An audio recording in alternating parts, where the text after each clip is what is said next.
Bitácora Antropológica, temporada 5, episodio 15. Platicamos con el activista, poeta y defensor de los derechos humanos Pedro Ugbe, poeta en lengua maya, un hombre que lleva alrededor de 40 años trabajando eh, con las comunidades de la península de Yucatán. Fue un verdadero gustazo y placer poder conocer a Pedro y que él compartiera esta lucha que lleva tantos años sobre la defensa del territorio. Disfruten esta charla con Pedro B.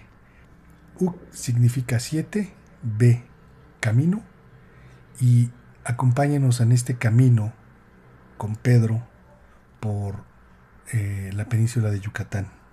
Soy hijo de campesinos monolingües mayas que se dedican pues a la milpa y a la cacería. Yo fui campesino hasta mis 18 años y de repente me di cuenta que me gusta mucho la lectura, pero como mis papás son campesinos, no sabían pues ni hablar el español. Solo tenían una Biblia por tradición en la casa y pues me dedico a leer la Biblia con esa idea de poder leer alguna cosa. Y bueno, a partir de ahí me vinculo a una iglesia protestante que se denomina presbiteriana y la iglesia me lleva a un seminario a estudiar pues algo que yo ni sabía ni tenía idea de qué era. Y termino estudiando una licenciatura en teología. Wow. Hago obviamente la primaria, la secundaria, la preparatoria y termino luego como un teólogo después de 5 años de carrera en teología. Después me dan una beca para ir a Costa Rica a hacer algunos estudios como sociología y luego acá en Campeche, en la ciudad de Campeche, hago una licenciatura en educación y luego hago una carrera técnica en creación literaria en lengua maya. Es lo que tengo, digamos, formalmente, pero a mí de por sí me gustó la lectura, me considero autodidacta y pues me dedico a la lectura y luego por cuestiones de compromiso con mi identidad, con mi historia, con mi familia, con mi cultura, pues me dedico a la literatura y a la educación desde la perspectiva maya y a la defensa de los derechos humanos y particularmente de los derechos indígenas en la cuestión del territorio maya. Y pues eso es lo que hago actualmente.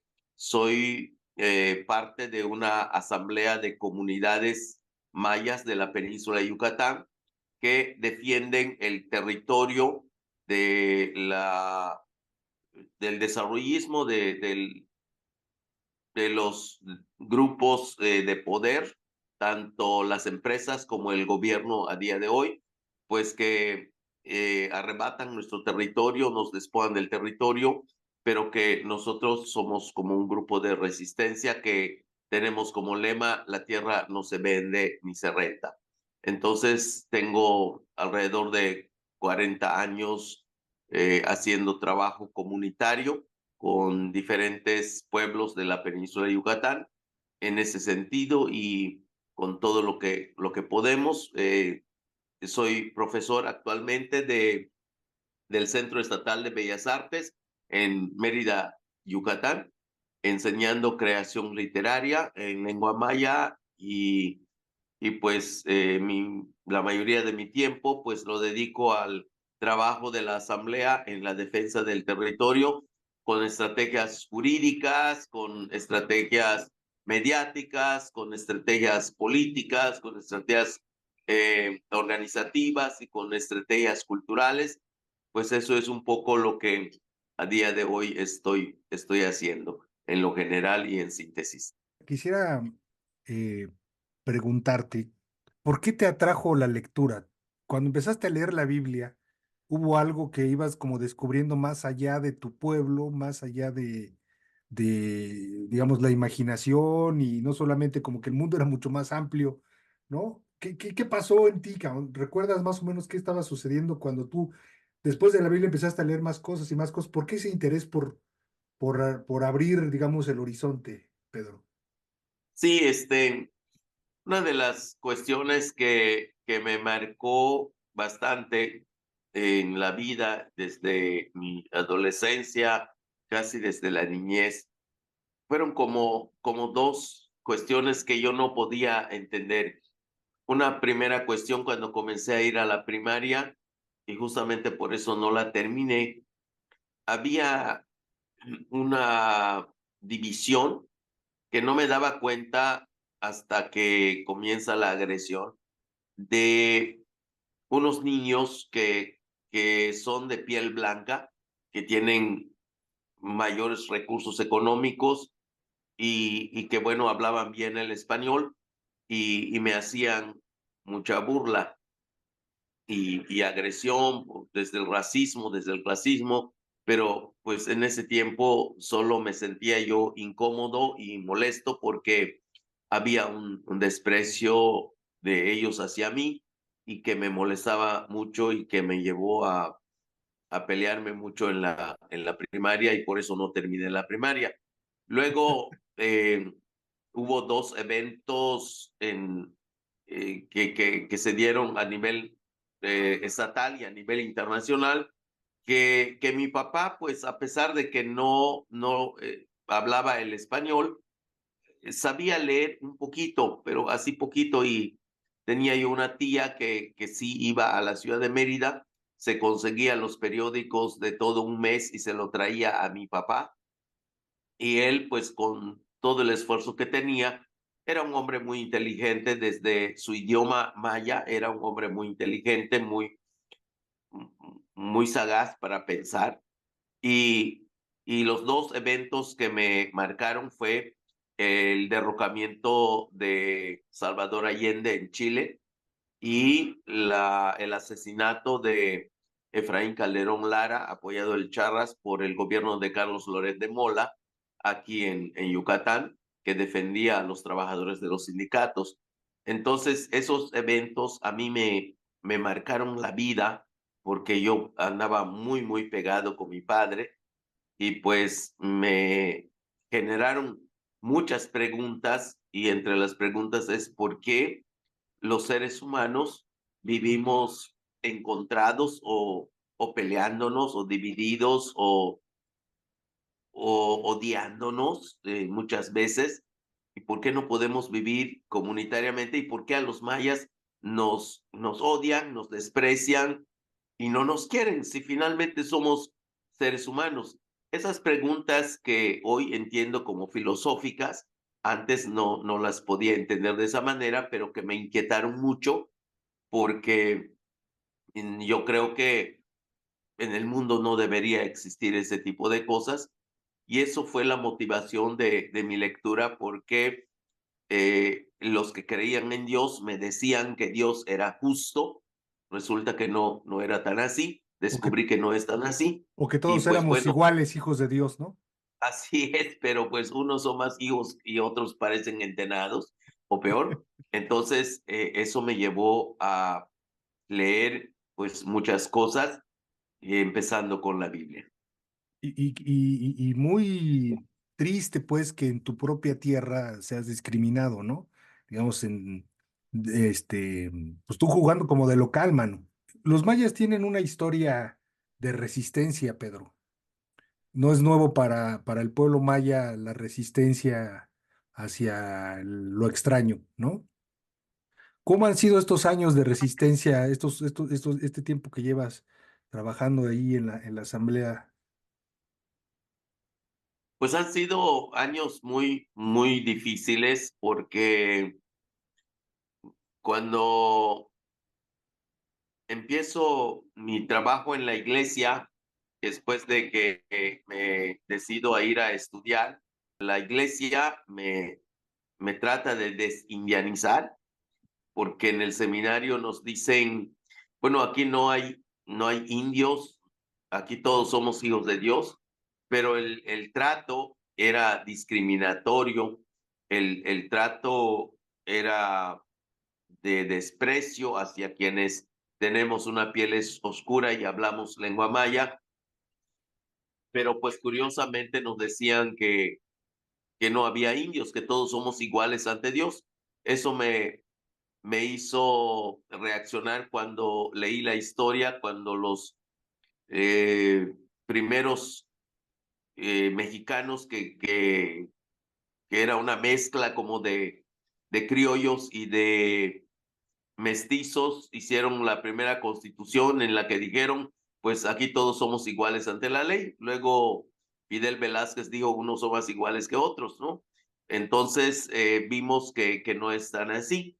Eso me llamó mucho la atención porque nos dimos cuenta que sí había un desprecio hacia nosotros y pues finalmente traté de ubicar esta división que había a partir del racismo, del clasismo y de esta historia que arrastramos de 500 años, en donde hay una conquista, hay una colonización permanente, pero que luego nosotros como pueblo originario nos fuimos organizando para defendernos como pueblo, porque nos dimos cuenta que efectivamente quienes están al mando, quienes tienen el poder, son los mestizos, son los criollos, y nosotros seguíamos en una colonización. Entonces fue una cosa bastante complicada con los gobiernos, tanto del PRI, que había venido gobernando desde hace muchos años, luego con el PAN, y peor todavía cuando llegó Morena, a día de hoy, pues yo recibí amenazas de muerte en el 2018, cuando este gobierno empezó, por la crítica que hicimos a su famoso megaproyecto llamado o mal llamado Tren Maya. Entonces, la situación entendimos que es de un sistema que tanto se puede llamar derecha como de izquierda, pero que a los mayas no nos quieren, o más bien nos quieren pero muertos, nos quieren en los museos, y pues a día de hoy, este gobierno que se llama de izquierda es el que más daño nos ha hecho, paradójicamente, con gobiernos que eran del PRI o del PAN, con quienes ganamos muchos amparos y logramos defender muchas cosas. Con este gobierno que ha decretado todo como de seguridad nacional, no hemos podido avanzar, más bien nos ha aplastado en el nombre de una cuestión de izquierda que en realidad es más de derecha, peor de derecha que la derecha tradicional. Hay un desprecio hacia la cultura, hacia la tradición de tu gente, Pedro. O sea, cuando te escucho hablar, me viene a la mente esa palabra, pues, ¿no? Como un desprecio hacia. Fíjate que me llama la atención, yo no había escuchado nadie de Maya, pues, sobre todo de la península. A mayas también, pues hay también en Chiapas y ellos sí los he escuchado llamarse indígenas, ¿no? O indios. Esto me llama la atención que tú lo hagas porque regularmente siempre se autollaman como mayas, ¿no? Como dicen, no, no como indios. Indio, mi abuelo y yo, ¿no? Digamos que somos acá como del estado de Hidalgo, pero no había escuchado. ¿Hay este desprecio hacia ese tipo hacia tu gente, hacia esos indios? Siempre ha habido un desprecio, pero con este gobierno no solamente nos desprecian, sino hemos sido instrumentos de su política que nos ha usado como un medio, como una forma, como un instrumento para engrandecer su poder, porque ha dicho que él trabaja para los pobres, primero los pobres, luego los indígenas, pero en realidad ha sido nuestro nombre un uso político. Tan es así que a su tren le ha llamado Tren Maya, que bueno, nosotros solo lo aceptamos si está escrito con doble L, pero eso es realmente el tema, ¿no? De que a pesar de este desprecio o con este desprecio ha sabido usar eh, estratégicamente o instrumentalmente el tema maya para generar mayor poder, pero aplastarnos porque ha sido el gobierno que más ha arrebatado nuestro territorio con sus decretos presidenciales, nos ha despojado de miles, de miles, de miles de hectáreas de tierra maya. Oye, te voy a hacer una pregunta que puede resultar inocente, pero es como para poner en contexto a algunas personas que no sepan qué es el Tren Maya o por qué resistir al Tren Maya. Cuéntanos un poco qué es lo que ha despojado, qué es lo que están defendiendo, qué hay de ecocidio, qué hay pues sí, pues de despojo de tierra, ¿no? Porque la gente puede pensar, ay, pues ahí no había nada, cabrón, ¿qué se quejan, ¿no? Esa es como una pregunta muy recurrente o una observación muy recurrente desde, digamos, una mirada occidental, ¿no? Yo lo viví con el caso de Tepoztlán en el Morelos, lo he visto con varios movimientos sociales donde la gente dice, oye, pero no los entiendo, o los de Atenco, ¿no? También igual, pues allá no hay nada, cabrón, pues es un pinche desierto, ¿por qué hacen bronca, ¿no? Pero no entiende la gente que hay algo de arraigo, porque ahí están o sea, la tierra es importante para los pueblos, les da identidad, etcétera. Pero no voy a teorizar sobre eso aquí, Pedro. Más bien quisiera que escucharte y que nos dijeras el contexto, nos platicaras la historia de este tren militar. Sí, en realidad el tren no es necesariamente un tren. Mucha gente piensa que estamos en contra de los trenes. En realidad no tenemos nada en contra de los trenes. Aquí el tema es que el proyecto mal llamado Tren Maya es un proyecto de reordenamiento territorial y no es un tren. El tema no es nuevo. El tema se empezó desde hace muchos años con los gobiernos del PRI, luego del PAN, y ha tenido diferentes nombres.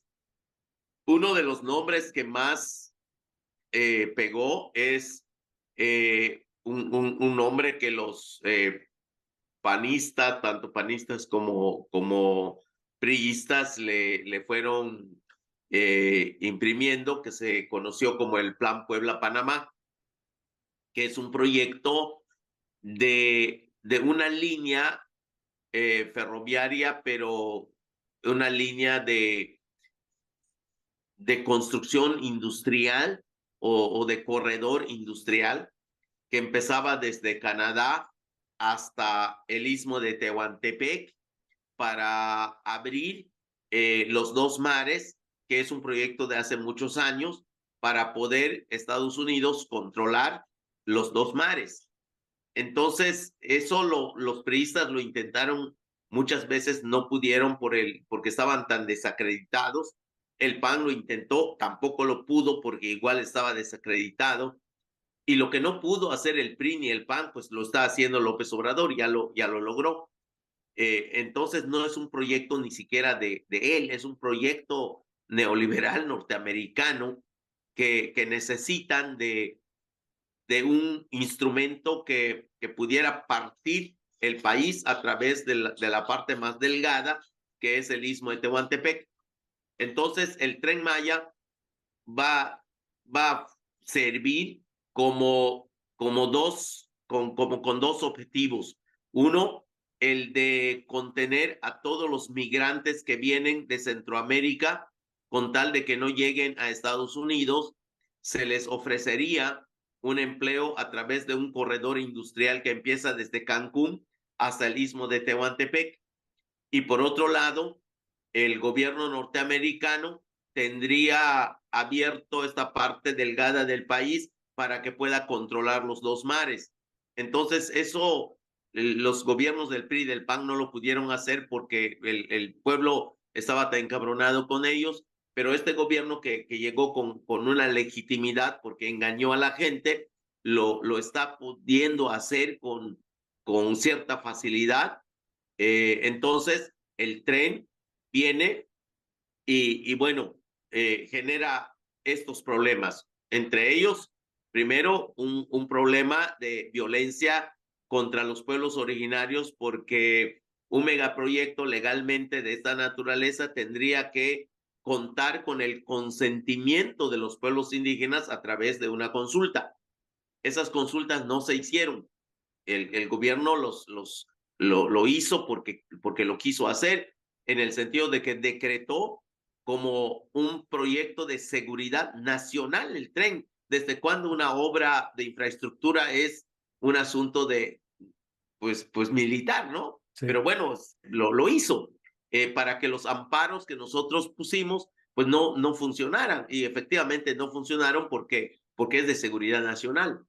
Entonces, con ese pretexto de que es de seguridad nacional, pues destruyó selva, está destruyendo cenotes, están los videos hoy pues corriendo por todo el mundo mostrando cómo está impactando las cuevas, los cenotes, con todos los pilotes que está haciendo. Luego, a través de esto, el narcotráfico ha llegado, lo que pensábamos que era una amenaza, hoy ya no es una amenaza, sino es una realidad. El narcotráfico está apoderándose de toda la península de Yucatán. Todos los días está amaneciendo con muertes, con ejecuciones, con mujeres desaparecidas, con niños masacrados en las comunidades mayas, que todos los periodistas lambiscones no están diciendo porque están controlados por el poder. Eso en nuestras comunidades no pasaba. Pero viene lo peor, esto que llaman en el mismo documento que ellos presentaron a la Semarnat, que se llama de estudios de impacto ambiental, en donde ellos literalmente dijeron que el ecocidio y el etnocidio puede ser o puede dar un giro positivo en el sentido de que pues ellos iban a desarrollar la península y esto consiste entonces en construir esto que llaman los polos de desarrollo o las ciudades sustentables, como hoy le están llamando. Porque bueno, cuando dijeron que son polos de desarrollo, pues bueno, nosotros lo que conocemos de polos de desarrollo son los que hizo Ríos Montt en Guatemala, matando a un montón de indios, ¿no? Y de mayas en ese país. Y bueno, le cambiaron a ciudades sustentables, pero en realidad es un corredor industrial que empezaría desde Cancún de la Riviera Maya hasta el istmo de Tehuantepec para contener a todos los migrantes por orden de Estados Unidos, pero esto implica destruir toda la cultura maya porque la cultura maya sin territorio no habría, no existiría. Para nosotros la cultura maya no puede existir sin territorio, es como una pecera en donde si le quitas el agua a los peces, pues se mueren. Entonces, nosotros somos mayas porque tenemos un territorio. Si nos quitan el territorio, entonces nos acabamos como mayas. Y esto es justamente lo que el gobierno está haciendo y es justamente lo que estábamos denunciando sobre el tren. El tren es un pretexto para esto. No estamos en contra de los trenes, estamos en contra de todo este proyecto que va orientado como una especie de bala sobre nuestro corazón, es una especie de cartucho disparado contra el corazón del pueblo maya en el que nosotros vemos una amenaza real de que nos acabaran con esto, ¿no? Y esto es justamente lo que nosotros denunciamos y es lo que vemos que significa el tren mal llamado Maya. Por lo que entiendo, es el tren lo que va a hacer, lo que va a provocar, es una división, un reacomodo étnico y Uh -huh. cultural, ¿no? Digamos, y que ustedes no lo, ahora sí que ustedes no lo querían, o sea, nadie les preguntó, oye, ¿quieren tener aquí un polo de desarrollo? Así es. ¿Quieren tener una ciudad sustentable, cabrón? Por supuesto que hubieran dicho, no, nosotros estamos re bien así, ¿no? O sea, nosotros con nuestros pueblos hemos estado bien, ¿no? No necesitamos este tipo de cosas. Y entonces, más allá de lo que vemos nosotros desde acá, que es que efectivamente está pasando, ¿no? Que tiraron tantos árboles, que el problema también tiene que ver con un etnocidio, Pedro. Claro. Sí, ni siquiera es un reacomodo. en el sentido estricto del término, sino es una extinción de la cultura maya. Si eso implica la palabra reacomodo, pues sí, No, no, no, no. pero la cuestión es que va más allá de un simple reacomodo, es que hay una extinción. De hecho, en este momento la mayoría de los pueblos del estado de Quintana Roo, que son mayas, que forman parte de la península, están súper impactados por el narcotráfico. Todos los días hay ejecuciones, hay desapariciones, hay violaciones a mujeres, hay levantones. Eso hace 5 o 6 años no había. A partir de que comienza el tren, pues se comienza a dar este tipo de cosas y pues hay un desplazamiento de las comunidades mayas hacia las ciudades porque se quedan sin territorio y por la inseguridad que hay, pues las familias están atomizadas y están comenzando a huir de sus pueblos porque el narcotráfico comienza a tomar esos espacios para su deporte, para matarse, para hacer todo lo que naturalmente hace el crimen organizado. Oye, Entonces esto es realmente lo que nos está preocupando. más o menos crees, tú no lo viviste seguramente, pero más o menos crees, pero me estoy tratando como de imaginar, que fue como cuando se formó, ahorita que dijiste el estado de Quintana Roo, fue como cuando se formó el estado de Quintana Roo de manera artificial y dijeron, a ver, para que no estén dando lata estos indios, vamos a separar, este va a ser Quintana Roo, este de Campeche, etcétera, ¿no? Y los separamos. Y entonces hay una población ajena al territorio que llega a Quintana Roo y de alguna forma pues desplaza a a los pueblos originarios, ¿no? Más o menos es algo similar como este desplazamiento, este etnocidio, eso mismo pasó, Pedro.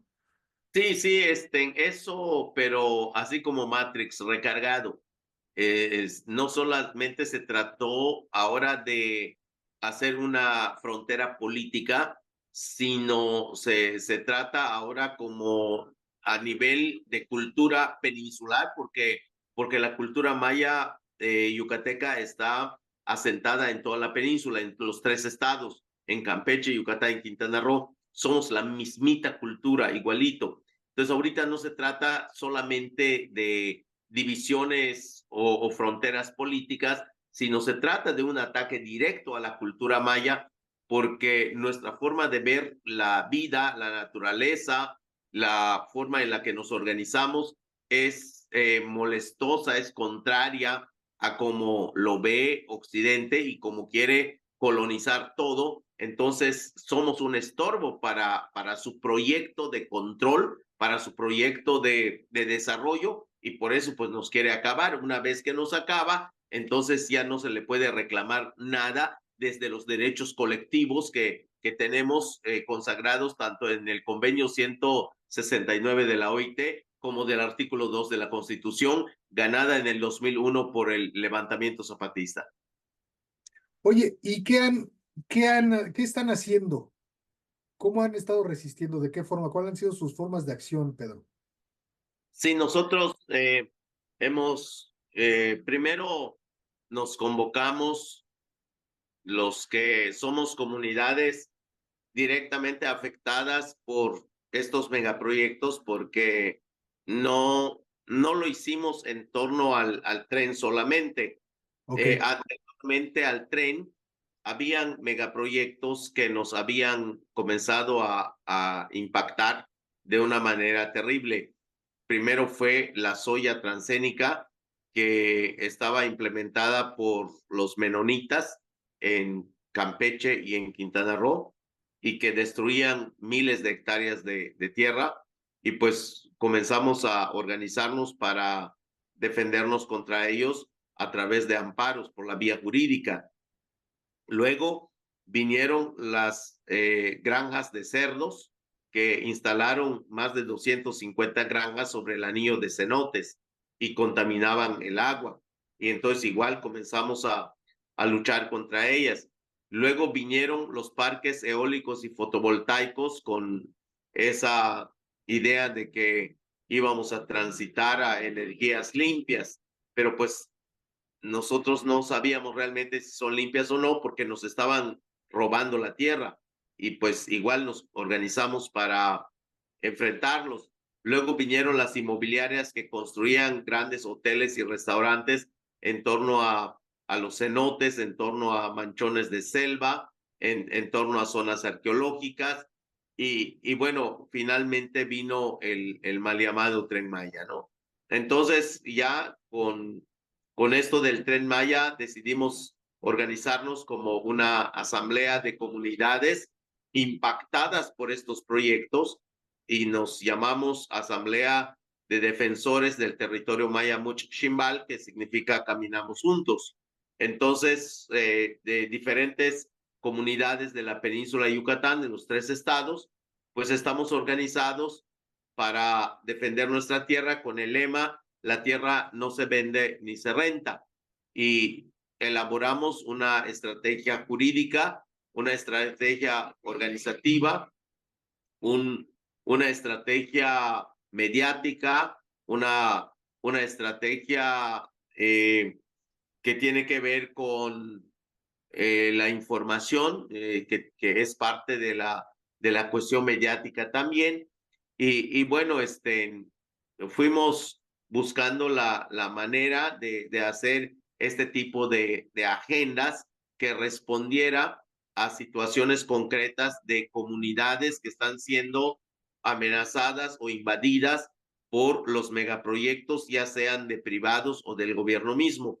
Y tenemos entonces una agenda que le llamamos de formación política comunitaria, en donde permanentemente estamos dando cursos a jóvenes mayas para que ellos puedan entender el valor de la tierra y se incrusten en los ejidos donde sus papás y sus parientes son ejidatarios y aprendan a defender la tierra, el territorio, con tal de que no caiga en las manos ni de los empresarios ni del Estado para implementar estos megaproyectos que finalmente son de despojo. Eso es en lo general lo que estamos haciendo. Ahí te va otra pregunta de inocencia. ¿Qué, ¿cómo es la manera en que los despojan? ¿Les compran la tierra, las expropian o están cercanos a la tierra y hay una afectación? ¿De qué manera se ven afectados estas comunidades? Porque la gente puede pensar, pues esto tiene que ver con las ciudades, con los trenes, las industrias. ¿Cómo afecta a una comunidad que está lejana? Pedro, cuéntanos. Es curioso, a veces uno piensa que esto solo pasa en las películas, pero no es real. Resulta que llega la empresa a un ejido Ajá. o el gobierno y la mayoría de los ejidatarios en la península de Yucatán son monolingües o hablan un español instrumental, así pues básico, Básico. para que puedan pues ir a comprar en el mercado, en la ciudad. No, no son hablantes del español, sino son hablantes de la lengua maya. Llega la empresa y les dice, ¿será que ustedes me puedan dar la oportunidad de hacer un plantío de stevia o de cítricos? Yo pues quiero invertir aquí con ustedes y ustedes van a ser los mismos trabajadores de esta tierra, les vamos a pagar bien, ustedes no tienen que salir de su tierra, pueden ustedes trabajar aquí y les vamos a pagar muy bien y como señal de trato, pues les traemos un agradecimiento, abren una mochila de dinero, de billetes de baja eh, calidad, y les reparten un dinero y les dicen, bueno, este dinero no les compromete absolutamente en nada, simplemente para que ustedes vean que tenemos buena voluntad para trabajar como socios de ustedes, porque los beneficios de lo que vamos a hacer los vamos a repartir entre ustedes y ustedes se van a ver beneficiados. La justicia que nunca les había llegado, pues hoy se las venimos a ofrecer. Lo único que les pedimos es que pasen a firmar una hoja donde están recibiendo ese dinero solo como comprobante de que están recibiendo el dinero. Y bueno, 500 pesos o 1,000 pesos a cada ejidatario pasa sin saber que está firmando, y muchas veces lo que firma son hojas en blanco que luego la empresa lleva al RAM y lo convierten en una especie de documento de De usufructo, sucesión. Ajá. de sucesión, de usufructo, de renta de usufructo, que de acuerdo al artículo 27 de la Constitución, a pesar de, de esto que hizo Salinas en la reforma del 27, en donde dice que la empresa puede rentar la tierra por 30 años y sin que le pida permiso a los dueños, puede duplicarse hasta por 2 o 3 veces más. Entonces es un usufructo que tiene por 120 años la tierra. Entonces ya una vez que convierten eso en un contrato de usufructo, la empresa ya tiene 120 años de tierra. Y con ese documento se va al Banco Interamericano de Desarrollo, pide un crédito, se le da ese crédito, viene y hace el desarrollo y deja como garantía ese documento que le firmaron los ejidatarios para bueno, si no paga, pues el banco se cobra con la tierra. Y bueno, así ha pasado en la península. Eso ha sido la situación cuando no tienen ni siquiera el permiso, digamos que son dos importantes, que el municipio da el cambio de uso de suelo y un estudio de impacto ambiental por un megaproyecto que tendría que hacer. Eso no lo tienen. Entonces vienen y así envuelven a la gente y se llevan pues la tierra, 2,000, 3,000 hectáreas, las que tengan, y cuando la gente pues se dé cuenta que ya cerraron ese espacio, no puede ir ni siquiera a leñar, pues comienza a preocuparse, pero pues ya está legalmente firmado. Así han hecho el despojo en la península. Hijos de la. Oye, dos últimas preguntas. ¿Por qué crees que se ha conservado la lengua maya? Platícanos, ¿qué representa la tierra? Decías que dan un curso a los jóvenes. ¿Qué les platican a los jóvenes? ¿Qué tratan de transmitirle a los jóvenes? ¿O qué tratas tú de transmitir ahorita aquí a la bitácora? ¿Qué representa para ti tu tierra, Pedro? Pues es que para el pueblo maya, la tierra y la vida no se ven como cosas distintas. Nosotros como pueblo maya no tenemos la misma forma de entender la vida como la entiende Occidente, en donde la tierra, desde el Génesis, si uno lee el Génesis, se le dice al hombre que acaba de caer en pecado que iba a sojuzgar la tierra, es decir, a mayor destrucción, mayor desarrollo. Y cuando llega Descartes, si uno lee la filosofía de Descartes, uno se da cuenta cómo Descartes encumbra el antropocentrismo. El hombre es el que está encima de todas las cosas y tiene derecho a destruir, hasta que llegamos con otro pensador, pensador muy conocido que se llama Martin Heidegger, que comienza a poner allí los focos amarillos sobre el asunto, pero el daño ya estaba hecho. Nosotros no pensamos así. Nosotros pensamos que los seres humanos somos como los animales silvestres. Si no tenemos tierra, si no tenemos territorio, no podemos vivir. Entonces, el meollo de nuestro pensamiento está en nuestra identidad, en quiénes somos, en cómo vivimos, cómo entendemos el mundo, la fe, la creencia, nuestra espiritualidad que tenemos en torno a la lluvia, al agua, al viento, a los pájaros, a los otros animales. Somos una familia con todos esos. Entonces, no podemos pensar en que está dividida la cuestión o no.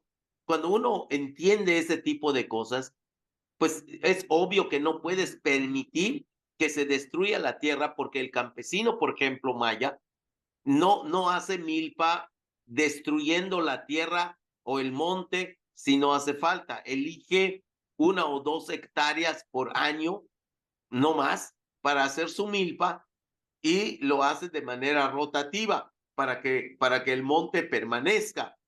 Pero cuando vienen estos proyectos, agarran y destruyen todo, pues ya la cuestión se chingó. Entonces, ¿qué es lo que enseñamos a los jóvenes? A beber agua de su propio pozo, es decir, a valorar su identidad para que podamos existir. La misma lengua maya no va a existir si no existe territorio maya. Nosotros pensamos en que quienes hablan de que hay que conservar la lengua sin territorio son pendejadas. Eso no va a pasar. Nosotros creemos que sin territorio no va a haber cultura maya, no va a haber lengua maya, no va a haber mayas.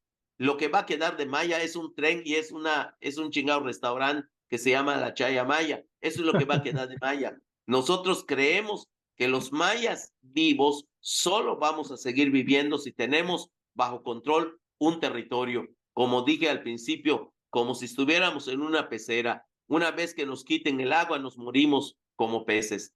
Entonces, eso es un poco la apuesta, es la creencia, es la espiritualidad que le enseñamos a nuestros jóvenes para que ellos aprendan a defender el territorio. Es ahí donde está la clave. Y por eso no podemos permitir que estas empresas y este gobierno venga y nos arrebate el territorio, porque al quitarnos el territorio, está dando los pasos más seguros para acabar con una cultura maya y por ende la desaparición del artículo 2 que con mucho trabajo logramos, aunque todavía está mal hecho, pero bueno, todavía está ahí que reconoce los derechos colectivos. Una vez que no aparezcan culturas originarias, no habrán derechos colectivos y eso es justamente el riesgo que corremos a día de hoy. O sea, la tierra, la palabra es la vida misma, Pedro. Acabo de escribir un artículo que publica la jornada allá en su suplemento que se llama La Hojarasca, donde digo, y la palabra se hizo agua. Ahí está, y es donde demostramos cómo la tierra, el agua, la naturaleza es justamente lo mismo que nuestra propia vida. Muy bien. Pedro, ¿qué escribes? ¿Escribes poesía o escribes Bueno, yo en realidad no pensé escribir nada. Al principio yo solo era un lector. Me hice lector desde mis 18 años hasta el día de hoy. Llevo como casi 45 años de lector, pero hace como 10 años o 12 años, decepcionado un poco de las teorías sociales y humanistas que no responden a las necesidades de mi pueblo, me dediqué a leer literatura. Entonces, al leer literatura, me di cuenta que puedo escribir cosas y comencé a escribir poesía, pero en lengua maya. Entonces, luego comencé a escribir narrativa y el año pasado, el 3 de diciembre, en la Feria Internacional del Libro de Guadalajara me hizo un homenaje por ser escritor en lengua maya y publicó uno de mis libros, publicó una novela que se llama Velada Floral y que toca justamente estos temas. Entonces yo escribo poesía y escribo también cuentos y novelas que tienen que ver con la identidad y con la lucha que hacemos como parte de un pueblo originario por el territorio. Eso es parte del tema que escribo en la literatura. Un poema que se llama Se han secado. Este poema tiene que ver con el problema que pasamos con el agua.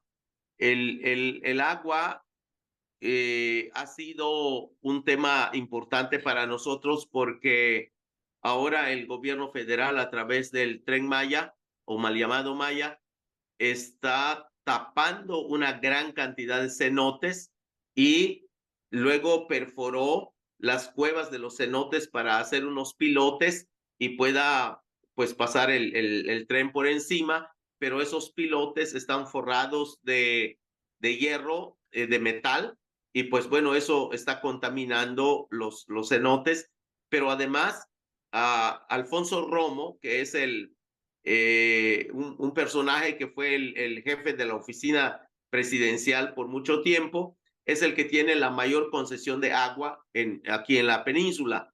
Entonces, el agua dentro de nuestro territorio, curiosamente, no es nuestra, es de los empresarios y de gente del gobierno, ¿no? Entonces, él tiene aquí unas 8,000 hectáreas de soya bueno, ha hecho una destrucción al medio ambiente bueno, el gobierno federal de izquierda le dio la mayor concesión de agua que hay en la península. Entonces tenemos un problema de agua.